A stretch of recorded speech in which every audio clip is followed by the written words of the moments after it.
우리에게 주신 하나님의 말씀 같이 나누겠습니다. 에베소서 2장 1절에서 10절 말씀입니다. 신약성경 311면 에베소서 2장 1절에서 10절까지의 말씀. 우리 찾으셨으면 자리에서 일어나셔서 하나님의 말씀 교독하여 선포하겠습니다. 하나님의 말씀입니다. 그는 허물과 죄로 죽었던 너희를 살리셨도다. 그 가운데에서 행하여 이 세상 풍조를 따르고 공중의 권세 잡은 자를 따랐으니 지금 불순종의 아들들 가운데서 역사하는 영이라.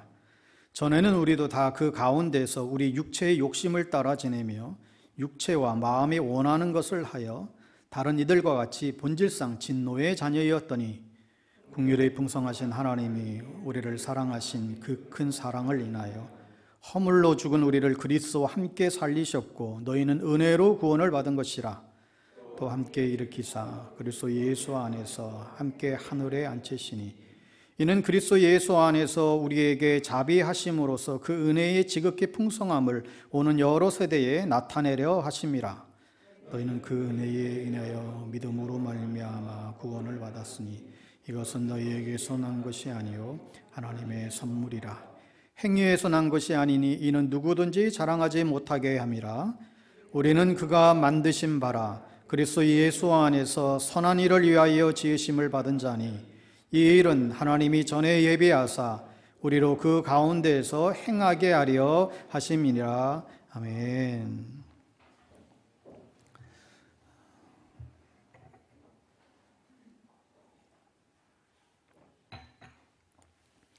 오늘은 손상된 증인이라는 저의 말씀으로 하나님의 말씀 증거하겠습니다. 오늘날 우리는 예수 믿고 교회에 간다고 하는 것이 참 촌스럽고 부끄럽다고 말하는 그런 시대에 우리는 살아가고 있습니다. 이런 시대 속에서 살아가는 우리들에게 요청되는 것이 무엇일까? 과연 이 시대에 복음과 선교는 무엇을 의미하는 것일까? 우리는 묻게 됩니다. 우리는 지난 시간에 부활하신 예수님이 두려움에 사로잡혀 있는 제자들을 일일이 찾아가셔서 평안을 선포하시고 또 다시금 부활의 증인의 사명을 주시고 성령을 약속해 주셨습니다. 그리하여 주님은 세상에서는 너희가 환난을 당하나 담대하라 내가 세상을 이겨온노라고 선언하시면서 우리도 부활하신 주님과 함께하면 담대하게 세상을 이길 수 있노라고 우리에게 말씀해 주셨지요. 다 말라 비뚤어진 나뭇가지에서 새싹이 돋고 화사한 꽃이 피어나듯이 예수 그리스도와 함께 다시 부활의 영광을 가지고 살아가는 그리스도인들에게 이 부활의 능력을 주신다고 했지요. 여러분, 사람이 복음을 듣고 예수를 믿고 회심하게 되면 정말 그야말로 한순간에 과거와의 단절이 일어나죠. 사람에게 매이고 욕심에 매여 살았던 그 인생이 하나님의 사랑을 받기 시작하면서 그에게 있었던 모든 갈증과 배고픔과 허기진 것들이 일순간에 다 해소되는 것을 우리는 느끼게 됩니다. 이처럼 회심이란 자기 중심성에서 하나님 중심성으로 바뀌는 것을 의미합니다. 하지만 교회를 다니면서도 여전히 자기 중심적이고 이 욕심에 이끌려 살아간다고 한다면, 그리고 하나님의 뜻을 구하기보다 자신의 뜻을 추구한다고 한다면 그것은 종교인에 불과할 것입니다. 복음은 모든 믿는 자에게 능력을 주시는, 구원을 주시는 하나님의 능력이죠. 오늘날 교회는 어쩌면 힘은 생겼지만 하나님의 말씀의 힘을 경험하는 성도들은 점차 줄어들고 있지 않는가 생각하게 됩니다. 여러분, 힘이 있는 신앙생활이라고 하는 것은 우리가 하나님의 말씀과 더욱더 친밀해져서 그 말씀이 내 안에 머물 때에 그때 비로소 우리 안에서 일어나는 생각과 행동의 변화에서 나오는 것입니다. 이제 우리가 회복해야 될 모습은 오직 예수 그리스도의 모습이고, 예수 그리스도께서 우리 가운데 보여주신 그 십자가의 도를 통하여 진정한 십자가의 복음의 능력을 우리가 찾는 것이죠. 그것은 예수 그리스도를 통해서 하나님만의 영광만을 우리가 높이는 것이고, 그리고 더욱더 낮아지고 겸손해져서 십자가의 도를 붙잡고 예수님을 따라갈 때에 그러한 일은 이루어지게 됩니다.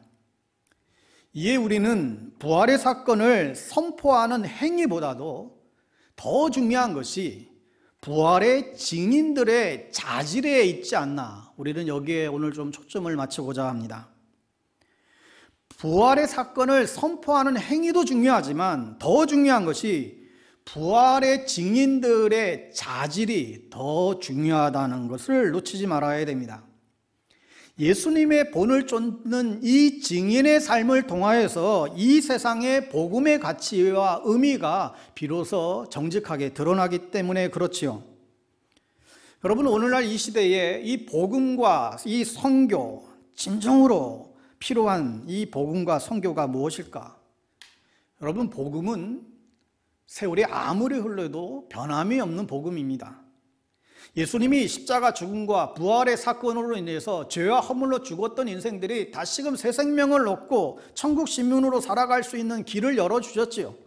이 복음은 아무리 세월이 흘러도 전혀 변함이 없고 모자람이 없는 것입니다. 완벽하고 완전한 복음이에요. 이 복음에 무슨 세월이 흐른다고 해서 다시금 더 뭔가를 추가를 하고 그럴 필요가 없는 완벽한 복음이죠. 그렇다면 이 시대에 우리가 필요한 것은 복음의 어떤 재발견이라기보다는 복음을 전하는 증인들에게 새롭게 우리에게 조명을 다시금 재조명돼야 된다는 사실이에요. 왜냐하면 복음의 증인이 아니면서도 복음을 증거해 왔거든요. 정작 내 자신이 복음의 증인이 아닌데도 우리는 때로는 입술로도 때로는 어떤 행동으로도 이 복음을 증거해 왔다는 거예요. 스위스 정치과 의사였던 이 폴트리니에는 이런 말을 했어요. 신앙의 가장 큰 장애물은 견모양의 신앙이다, 이렇게 지적해 봅니다.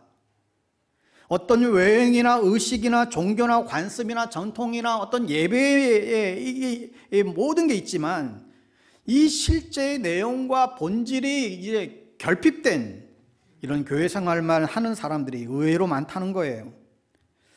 결국 오늘날 우리가 이 시대 가운데에서 오늘 우리 기독교가 외면받고 지탄받는 이유는 복음의 참 증인들이 되지 못하였기에 단지 그냥 그것만을 증거하는 사람들의 온전치 못한 그 모습에 실망한 사람들로 인해서 기독교 전반에 대한 혐오들을 지금 나타내고 있는 것이죠. 하여 이 시대의 복음 전파에 있어서 중요한 의미를 결정하는 것은 증거하는 자들의 증인됨에 있다는 사실입니다. 증인의 자질이 복음의 메시지와 가치를 결정지게 한다는 거죠. 그런데 오늘날 복음의 증인들, 이 부활의 증인들이 오늘 말씀의 제목처럼 손상되었다는 것입니다. 복음의 증인들이 손상이 되었다는 거예요. 복음의 증인들이 정말 조금도 흐트러지지 않게 잘 보존돼야 되는데 이 증인들이 그 보호에서 다 탈피됐다는 것이죠. 오늘날 이 복음의 증인들이 매우 손상되어 있어서 세상으로부터 위선과 또 도덕적인 실패에 대한 비아냥의 소리가 가득하는 것입니다. 많은 경우에 우리는 성령의 열매보다는 성령의 은사를 더 소중하게 여기는 신앙의 모습이 있어 왔습니다. 예배의 행위에 초점이 맞춘 채에 예배자가 되어야 된다는 사실을 우리는 놓치는 경우도 많았지요. 예배의 질을 결정하는 것은 그 어떤 외형적인 것이 아니라 그 예배자, 우리 자신에게 있습니다. 그리고 우리가 부활의 증인으로서 살아가는 삶의 양식이 세상과는 다른 삶이어야 된다는 거예요. 그리스도인들이라고 해서 죄를 안 짓는 존재가 아니라 최대한 죄에 대해서 부단히 저항하고 신앙을 가진 나로 인해서 이 세상이 또 우리 이웃에게 선한 영향력을 미치게 하는 것이 이 복음의 공공성이 드러나야 한다는 것이에요. 복음은 그 복음을 믿는 당사자뿐만 아니라 그로 인해서 온 세상이 복이 흘러가게 하는 게 그게 정상인 것이죠. 아브라함에게 주셨던 약속을 우리가 기억합니다. 아브라함이 너로 인하여 온 세상이 복을 누리게 하겠다. 복의 근원이 우리와 또 우리 교회가 되어야 한다는 사실입니다. 그런 차원에서 내 이웃을 내 몸과 같이 사랑하라. 우리 곁에 연약한 이웃들을 돌아보는 삶이야말로 우리의 공적 신앙의 본질이라고 볼 수 있을 것 같아요. 하나님을 사랑한다라고 하는 것은 우리 곁에 있는 연약한 이웃을 영접하는 것과 동일한 이야기입니다. 예수님은 십자가에 달려 돌아가시는 삶을 통해서 우리에게 희생과 또 사랑의 십자가만이 이 세상을 이길 수 있다는 것을 우리에게 가르쳐 주셨습니다.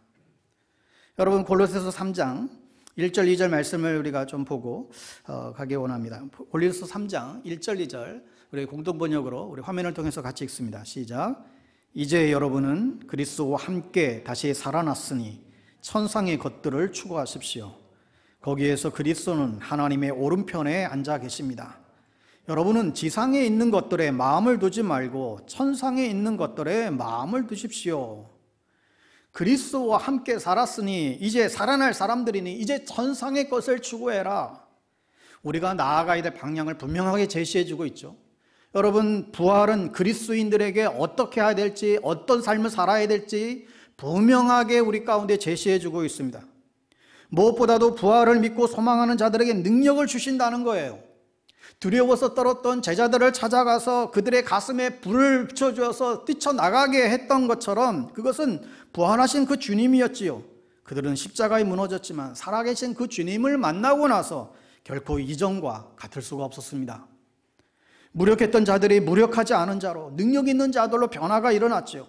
바울이 로마서 8장 11절에서 말한 것처럼 예수를 죽은 자 가운데에서 살리신 영이 그들 가운데 거하사 그들도 살리셨기 때문입니다.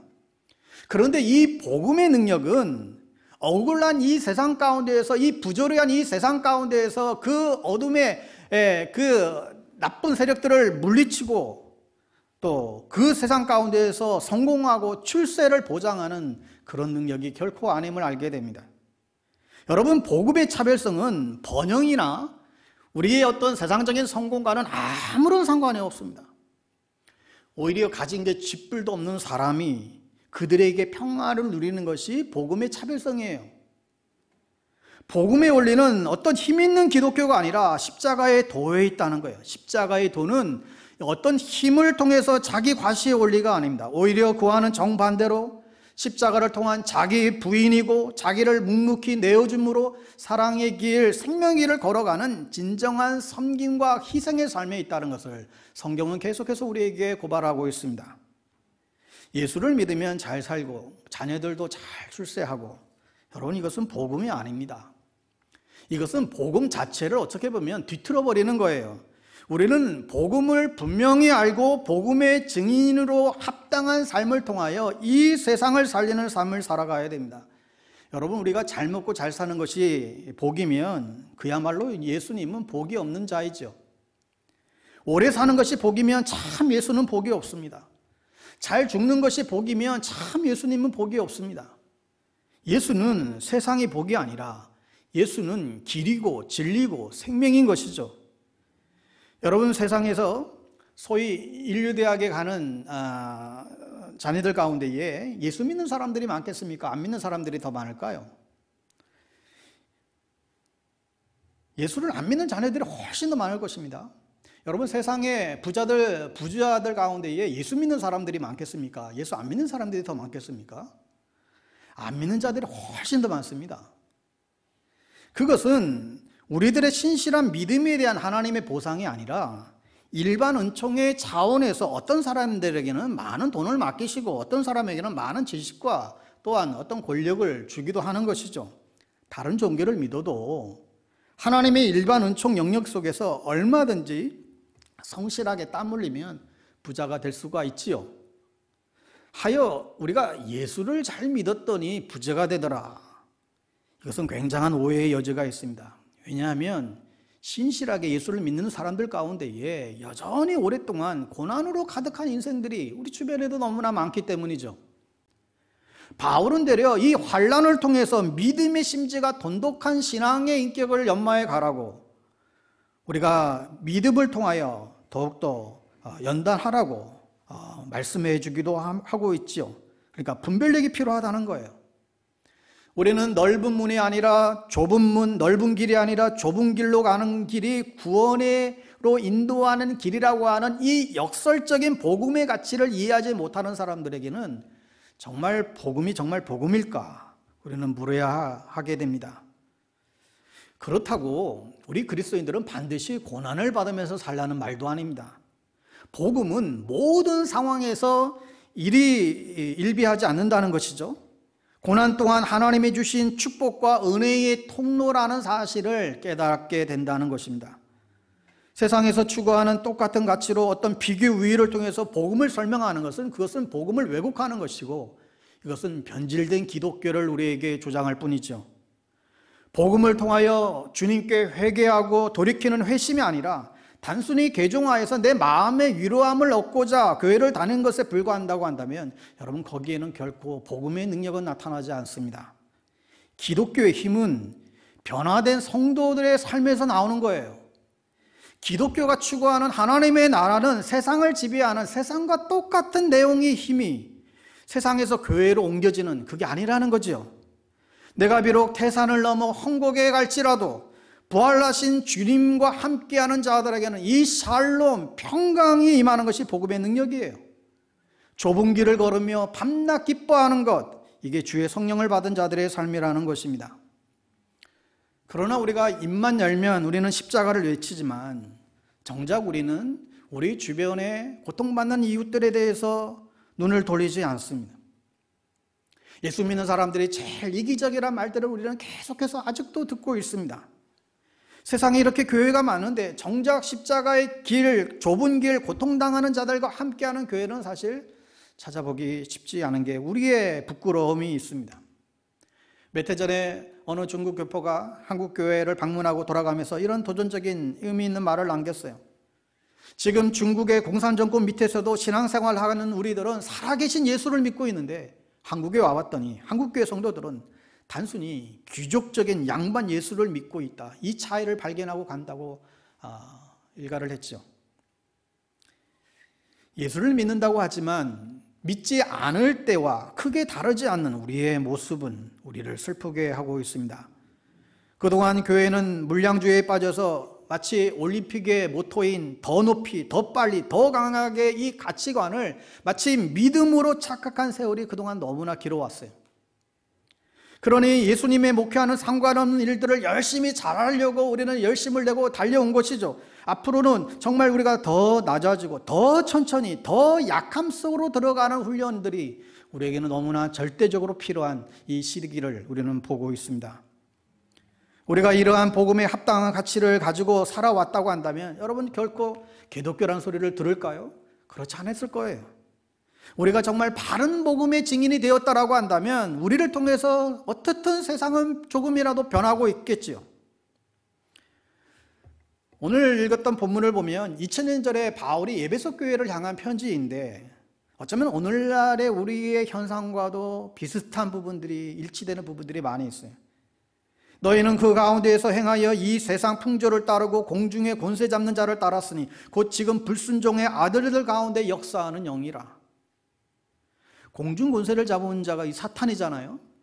불순종의 아들이라고 하는 것은 불순종의 삶을 특징으로 살아가는 그런 하나님을 믿지 않는 사람들을 가리킵니다. 그런데 문제는 이 시대를 살아가는 그리스도인들조차도 이런 일들을 그냥 간과하고 육체의 욕심을 따라 육체의 마음에 원하는 것을 추구하며 살아간다는 거예요. 어느 누구도 자기 자신이 공중 권세를 잡은 그 자를 따르고 있다. 내가 지금 사단을 따르고 있다. 그렇게 말하는 사람들은 없어요.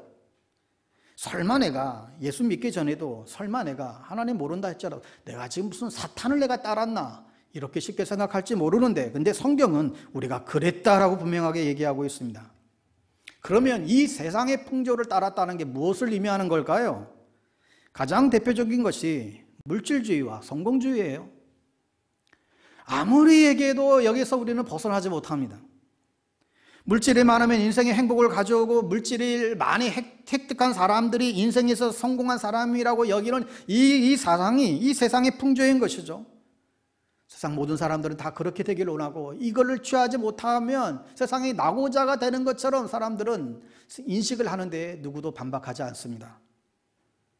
오늘 본문의 3절에 나타난 육신 또는 육체는 무엇을 가리킵니까?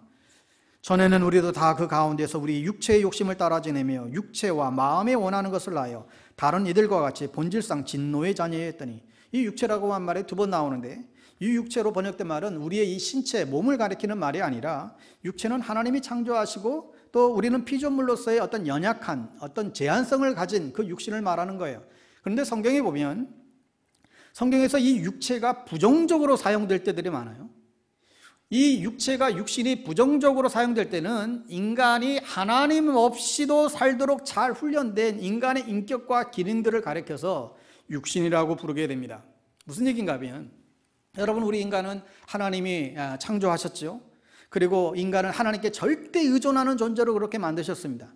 근데 죄로 인해서 하나님을 등지고 나서 그때부터 하나님으로부터 생명을 공급받지 못하게 되자, 그때부터 인간은 자기가 살아남기 위해서 필요한 그 모든 자원과 돈과 권력과 학식 같은 자원들을 악착같이 자기에게 끌어모으는 자기 중심성과 이기성을 가지게 됐다는 거예요.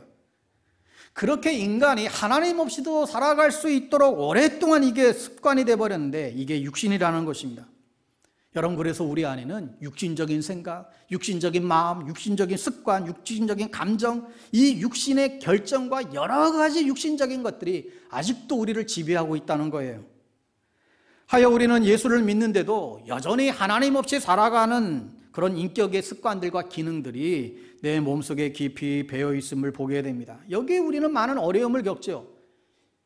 이것으로 인해서 우리는 갈등도 겪습니다. 하루아침에 참 기적적으로 우리가 확 진짜 다 변화되면 좋겠는데 절대 그렇지 않아요. 아무리 무슨 성령의 뜨거운 불을 받고도 한순간에 그렇게 잘 변하지 않고 오랜 세월이 걸리는 것을 보게 됩니다. 내 안에서 다스리고 있는 성령님의 뜻이 있고 그 뜻에 내가 동의는 하지만 여전히 우리 안에서 그 하나님의 성령님의 뜻을 거스리고 있는 우리의 육신의 그 습관들이 자꾸 그것을 거스리는 것이죠. 이것을 혹자는 이렇게 표현을 했어요. 남북전쟁 이후에 흑인 노예가 해방이 되었는데 노예들은 이제 법적으로 다 자유가 되었습니다. 그런데 길을 가다가 그 예전에 그 농장의 주인을 만난 거예요. 그 예전에 그 농장 주인을 만나자마자 여전히 굽실굽실거리며 노예 행사를 했다는 거예요. 자유인이 되었음에도 불구하고 여전히 그 과거에 거기에 묶여 있는 것이죠. 여러분, 우리는 지금 하나님을 등진 자가 아니라 하나님을 마음과 뜻과 정성을 다해서 하나님을 믿기로 우리는 결단한 그런 사람들인데도 불행히도 우리 안에는 여전히 이 육신의 습관들이 옛사람의 형태를 취하고 있다는 거예요. 감사하게도 이러한 우리의 이 육신의 습관을 따라 사는 우리들을 하나님은 우리를 내치지 않고 우리를 정죄하지 않는다는 데 있어요. 습관 자체를 보면 정말 맹렬하게 하나님을 반역하고 하나님과 온수되는 행실임에도 불구하고 우리가 그리스도 안에서 행하고 있기 때문에 결코 정죄하지는 않으세요. 그러나 우리가 이 육신의 습관에 매여서 계속해서 살게 되면 어떤 문제가 생깁니까? 신분적으로는 내가 분명히 구원받은 하나님의 자녀로서 내 안에 분명히 예수님이 계셔서 내가 하나님의 자녀인 것이 분명한데, 실제로 살아가는 데 있어서는 우리가 생명의 잔을 마시지 않고 우리가 자꾸 사망의 잔을 마시는 것과 같은 그런 결과를 빚어낼 수 있다는 거예요. 이것은 모순되고 안타까운 일인 것이죠. 그래서 이 육체의 욕심을 따라 물질과 성공을 추구하며 내 행복을 추구하며 살아가는 것이 내가 다른 사람에게 악하게 행하지 않는 이상 이게 무슨 문제가 있는가? 이건 뭐 그냥 다 당연한 거 아닌가? 이렇게 여기는 생각들이 우리 안에 여전히 지배하고 있습니다. 여러분, 그러나 그것은 결코 당연한 것이 아니라는 거예요.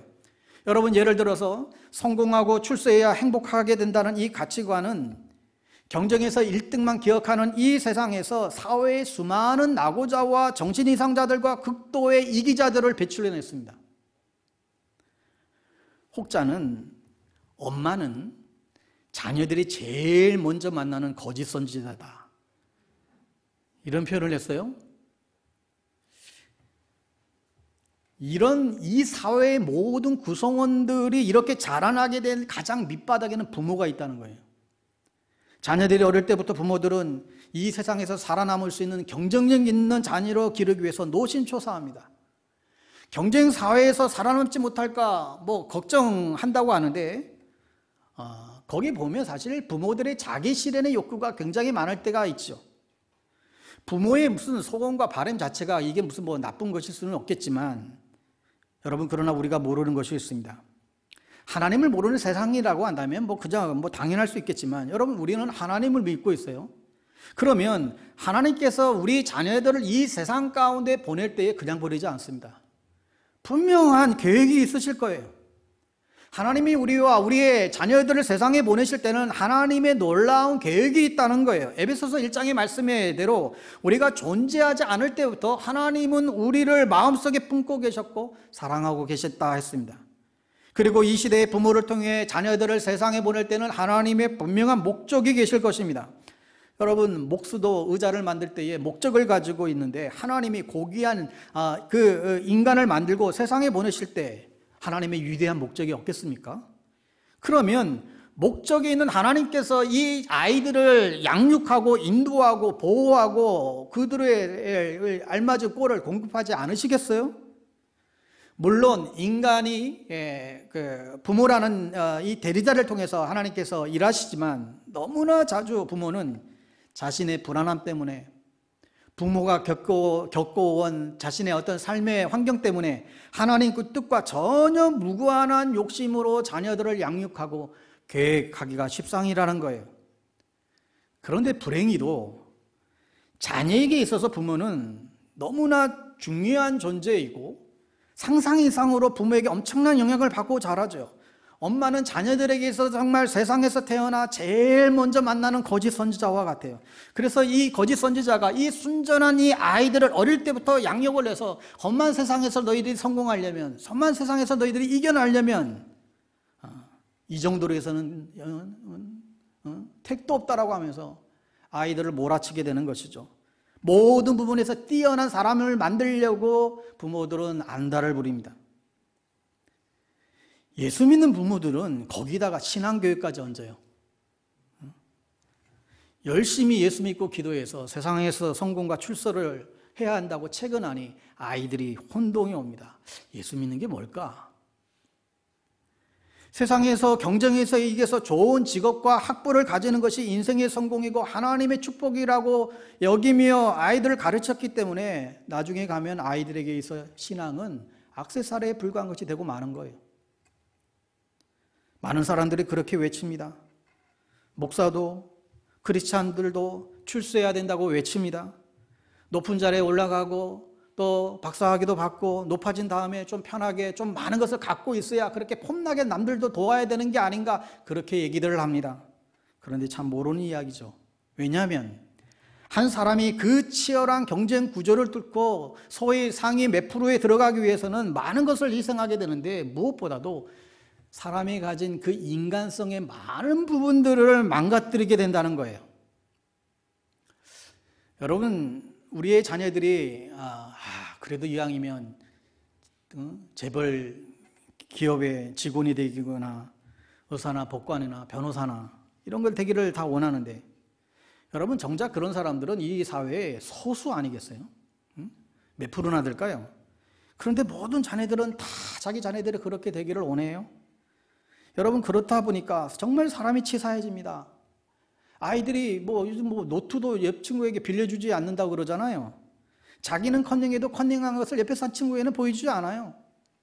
내가 이겨야 되기 때문에 이게 이 내면의 심성에 깊게 깔려 있다 보니까 자기 스스로가 아주 비열한 그런 존재로 애들이 커가는 거예요. 하나님 나라의 가치인 희생과 양보와 낮아짐, 그런 것들은 전혀 받아들이지 못하고 이기적인 사람을 배출하는 것입니다.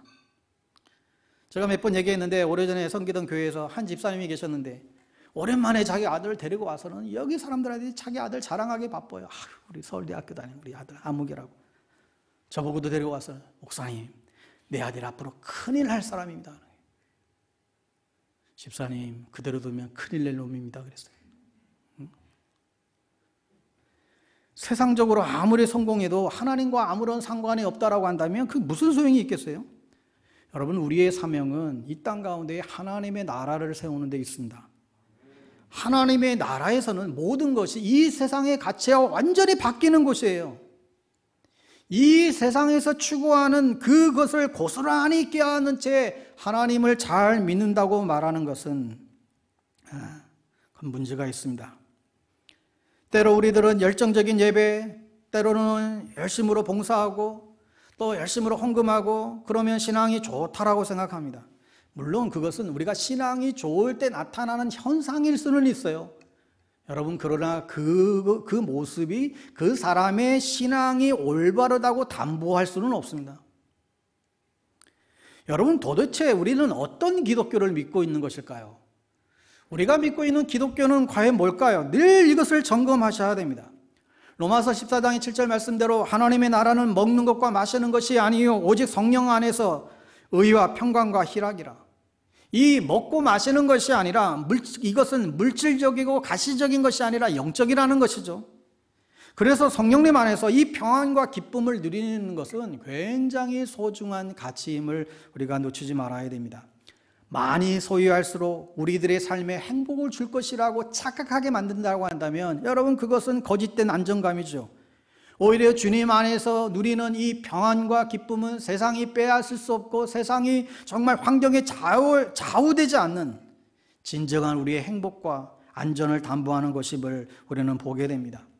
그래서 사도 바울이 고백하는 것처럼 아무것도 없는 것 같은데 사실은 모든 것을 가진 자와 같은 그런 만족감과 당당함을 가지고 그는 살았다는 거예요. 여러분, 세상은 우리들에게서 그러한 모습을 보기를 원하는 거예요. 가진 게 아무것도 없는데 다 가진 사람, 가장 약한 사람인데 주님 때문에 가장 강한 사람, 우리가 부하거나 강해서가 아니라 복음의 그 부유함과 그 능력을 이해하는 사람, 이런 모습을 세상이 볼 때에 세상이 복음에 대해서 마음을 열리게 되는 거예요. 여러분은 어떤 기독교를 믿고 있습니까? 혼자 능력으로 성공이 안 되니 하나님의 힘을 빌려서 기도 많이 해서 잘 되는 나, 더 잘 되는 나를 여러분 꿈꾸고 계십니까? 세상의 가치를 고스란히 그냥 끌어안은 채 예수를 믿는 바람에 오늘날 우리 이 교회는 깊은 잠에 빠지고 말았습니다. 예수님은 세상을 바꾸려 하지 않았고 세상을 복음으로 바꿀 사람들을 바꾸셨어요. 그냥 한 사람 한 사람을 사랑하셨고 그리고 살리셨어요. 세상에서 별 볼 일 없다 여겨주고 버림받는 사람들, 힘없는 작은 자들, 잃어버린 자들, 주님은 하나님이 천하보다도 이들을 귀하게 여기신다 말씀하시고 그들이 하나님 나라의 중심이라고 그렇게 가르쳐 주셨습니다. 여러분, 오늘날 교회가 개혁해야 될 것도 많고 또 우리가 변화되어야 할 것들도 많이 있지만 가장 중요한 것은 이 잘못된 가치관이에요. 이 왜곡된 가치관이에요. 우리의 가치를 어디에 두고 살아가는 것이 굉장히 중요합니다. 우리는 성공하고 출세하기 위해서 높은 자리에 오름이 목적이 아니라 세상을 섬기는 데 우리는 그 목적을 두어야 되죠. 성경에서 거듭 강조하고 우리에게 요구하는 것은 우리가 믿음 안에서 강하다는 것이지 강한 믿음을 가지라는 게 아니에요. 하나님께서는 그리스도를 믿는 모든 사람들을 강하게 만들지도 않았고 그리스도께서 대신에 우리의 강함이 되어 주시겠다는 거예요. 여러분, 베드로전서 2장 11절 12절에서 오늘 말씀의 적용점들을 좀 찾고자 합니다. 자, 베드로전서 2장 11절 12절 우리 세 번역으로 같이 한 번 더 읽겠습니다. 본문을 통해서 보죠. 사랑하는 여러분, 나는 나그네와 거류민 같은 여러분에게 권하합니다. 영혼을 거슬러 싸우는 육체적 정욕을 멀리하십시오. 여러분은 이방 사람 가운데서 행실을 바르게 하십시오. 그렇게 해야 그들은 여러분더러 악을 행하는 자라고 욕하다가도 여러분의 바른 행위를 보고 하나님께서 찾아오시는 날에 하나님께 영광을 돌릴 것입니다. 먼저 우리는 이 땅을 살아가는 그런 나그네로 살아가면서 연약한 자들을 환대하는 그런 삶을 우리는 살아가는 데 관심을 기울여야 됩니다. 우리가 교양을 쌓고 출세하기 위해서 공부가 아니라 인간을 사랑하고 연약한 자들을 더욱더 섬기려고 우리가 공부하는 것이죠. 아무런 버팀목이 없는 사람들에게 우리의 어깨를 빌려주는 사람이 되고 설 자리가 없는 소외된 사람들에게 설 자리가 되어주고 입이 있다고 말할 수 없는 연약한 이들을 위해서 그들의 목소리가 대신 되어주고 교회를 다니는 사람이건 다니지 않는 사람이건 힘든 일이 있을 때 외로울 때 쉼이 되어줄 것이라고 생각드는 사람들이 되어야 한다는 거예요. 그러기 위해서는 계속해서 나눔의 사람들이 되어야 됩니다. 재능을 나누고 마음을 나누고 사랑을 나누고 감사를 나누고 기도 제목을 나누고 계속 나누는 거예요. 또한 여러분의 삶이 단순한 삶을 추구하시기를 바랍니다. 짐을 줄여야 돼요. 우리가 물건을 소유하지만 물건이 우리를 소유하기도 해요. 많이 가지면 자유롭지 못합니다. 우리 안에 예수님이 계시기에 적게 가지고도 만족하며 사는 모습을 우리는 세상에 보여줄 수 있어야 됩니다. 조금 덜 쓰고 덜 먹고 대신 많이 나누고 사는 그런 나그네의 삶을 우리는 살아가야 합니다. 성령이 강림하고 처음 교회가 시작되었을 때 성도들은 자신의 소유를 자기 것이라 주장하지 않고 필요한 대로 다 나눴다고 했습니다. 돈이 최고의 가치가 되는 이 자본주의 사회에서 우리 그리스도인들은 이 물질에 대해서 어떤 마음을 가져야 될까? 나누는 거예요.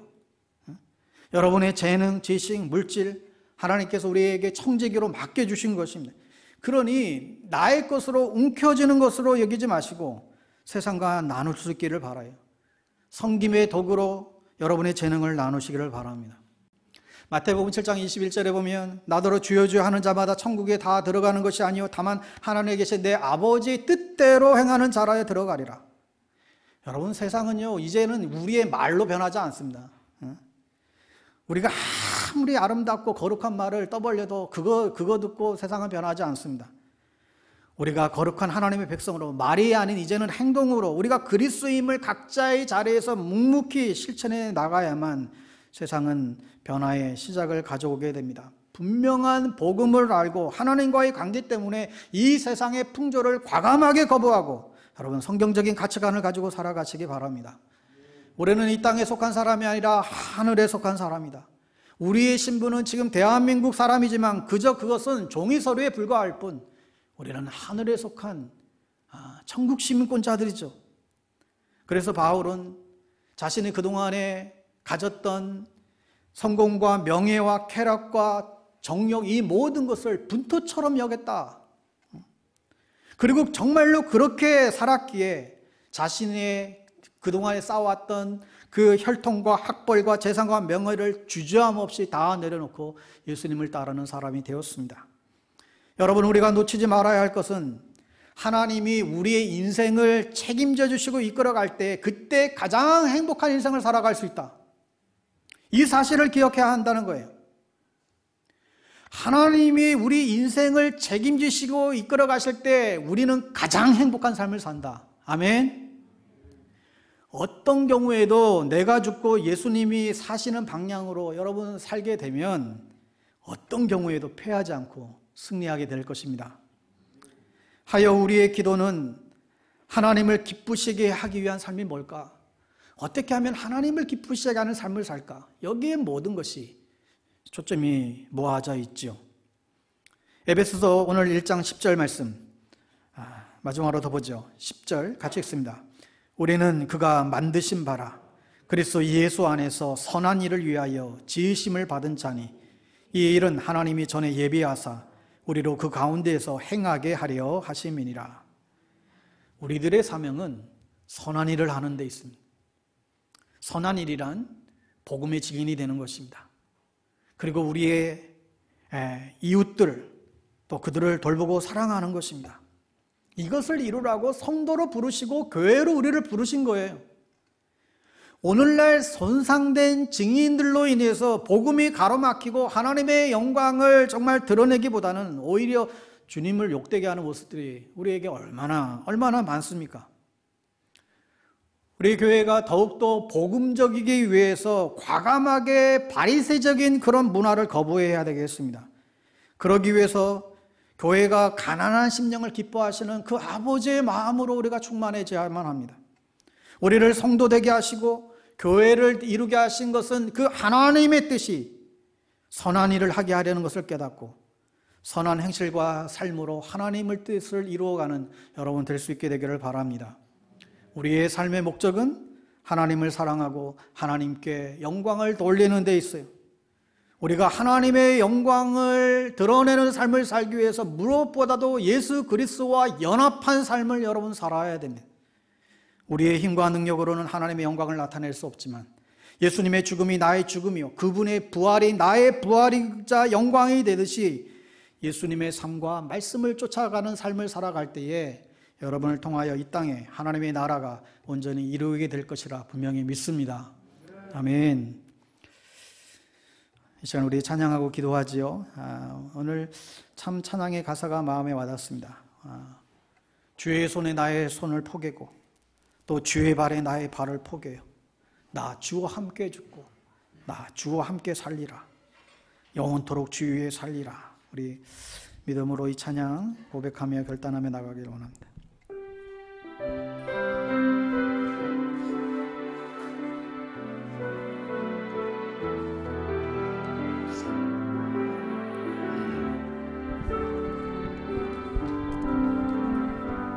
주 보혈 날 정결케 하고 주 보혈 날 자유케 하니 주 앞에 나 예배하는 이 시간 나의 모든 것을 주께 드리네. 주의 손 날 위에 찢기셨고 주의 발 날 위에 박히셨으니 이제는 내가 사는 것이 아니요 오직 주를 위해 사는 것이라.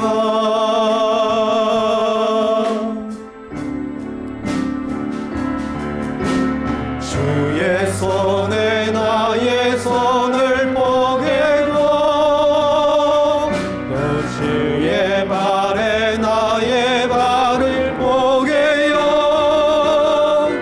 나 주와 함께 죽고 또 주와 함께 살리라.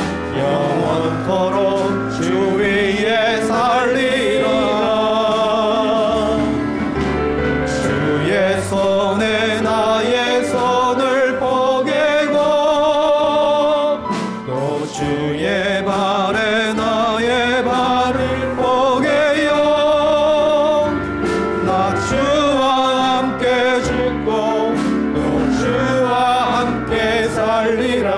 영원토록 주 위에 살리라. 주 위에 살리라. 다시 한번 고백하겠습니다. 주 보혈 날 정결케 하고 주 보혈 날 정결케 하고 주 보혈 날 자유케 하니 주 앞에 나와 예배하는 이 시간 나의 모든 것을 주께 드리네. 주의 손 날 위에 찢기셨고 주의 발 날 위에 박히셨으니 이제는 내가 사는 것이 아니요 오직 주를 위해 사는 것이라.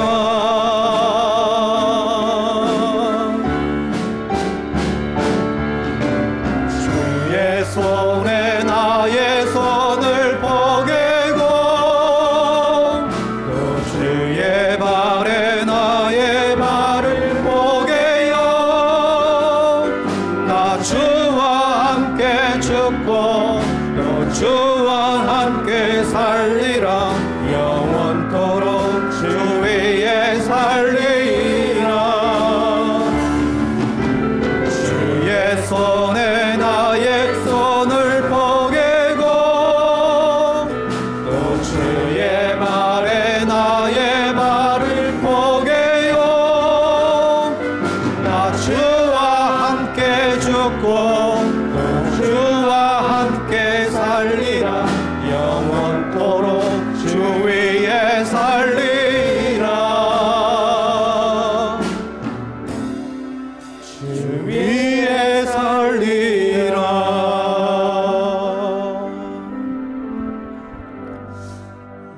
사랑하는 여러분, 우리가 오늘 좀 아픈 마음으로 우리가 기도합시다. 오늘날 이 손상된 복음의 증인들로 인해서 이 땅에 하나님의 교회가 빛을 발하지 못하고 오히려 세상의 풍조를 따라가는 세상과 똑같은 모습이 되고 말았습니다. 우리가 부활신앙으로 다시금 우리의 거룩한 존재 혁명을 일으키고 거짓 성공, 헛된 출세, 세상의 풍조를 따르는 신앙을 지향하고 작은 자와 잃어버린 자, 그리고 약한 자, 늦은 자, 밑에 있는 자들, 아무리 노력해도 계속 꼴찌되는 자들, 그런 사람들과 자신을 동일시하신 그 예수님의 사역을 본받고 복음의 참된 증인으로 세상을 치유하고 살려는, 그래야 정말 주님께만 영광을 돌리는 그런 삶을 여러분 다시 한번 이 시간 결단하고 고백하며 하나님께 기도했으면 좋겠습니다. 오늘 말씀을 기억하시며 우리 합심하여 함께 기도하겠습니다. 하나님 아버지, 주의 손에 나의 손을 포개고 주님, 위에 약하고 부끄러운 모습을 주님 앞에 올려놓습니다. 하나님 아버지, 진정으로 복음의 참된 증인의 역할을 하지 못하고 하나님, 우리가 거짓된 상상된 증인으로 하나님 살아가다 보니까 너무나 많은 곳에 정말 주님의 영광을 드러내지 못하고 하나님, 우리의 모습들이 얼마나 많은지 모르겠습니다. 하나님 아버지, 우리를 주시옵소서. 하나님, 우리 가운데 다시 한번 아버지 하나님이여 주님의 복음의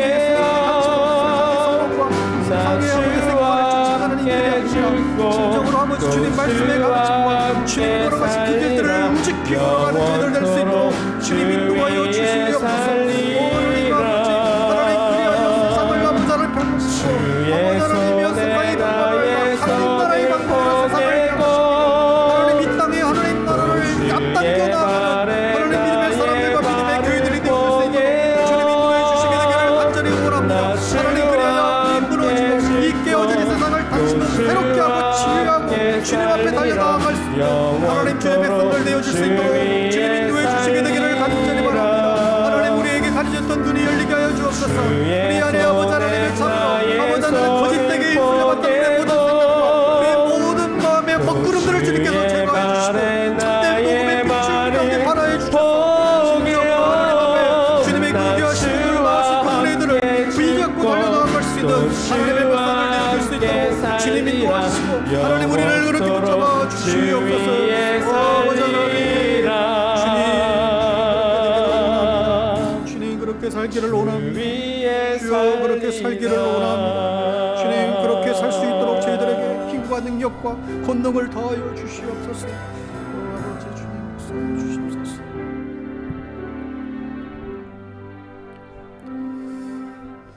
주님, 우리가 부활의 증인이요 참된 복음의 증인으로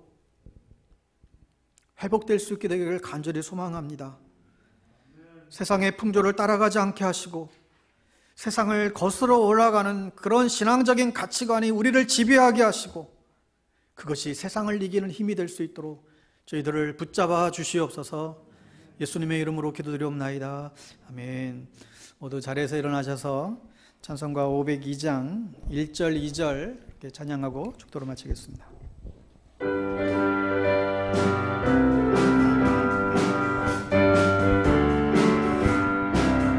빛의 사자들이여 어서 가서 어둠을 물리치고 주의 진리 모르는 백성에게 복음의 빛 비춰라. 빛의 사자들이여 복음의 빛 비춰라. 새로운 밤 밝게 비춰라. 빛의 사자들이여 선한 사역 위하여 힘을 내라. 주 함께 하시겠네. 주의 크신 사랑을 전파하며 복음의 빛 비춰라. 빛의 사자들이여 복음의 빛 비춰라. 죄로운 밤 밝게 비춰라. 빛의 사자들이여 지금은 생명의 주 되신 예수 그리스도의 은혜와 하나님 아버지의 놀라우신 사랑하심과 성령님의 함께 하시고 교통하심이 오늘도 우리가 참된 복음의 증인됨으로 이 어그러진 세상, 깨어진 세상 다시 치유하고 고치고 회복시키는 일에 앞장서겠습니다. 다시금 교회의 영광을 하나님 회복하겠습니다. 오로지 우리를 통하여 주님만의 영광을 드러내는 그런 참된 목적 있는 그런 삶을 살겠습니다. 다시금 고백하며 나아가는 사랑하는 주의 백성들 머리 위에와 몸된 방비동교회와 이 나라와 이 민족과 흩어져 있는 모든 성도님들과 그 가정과 자녀들 머리 위에 또 저 북녘 땅 지금도 눈물로 기도하며 나아가는 우리 북한 동포들 위해 지금부터 영원토록 함께 하시기를 간절히 축원하옵나이다. 아멘.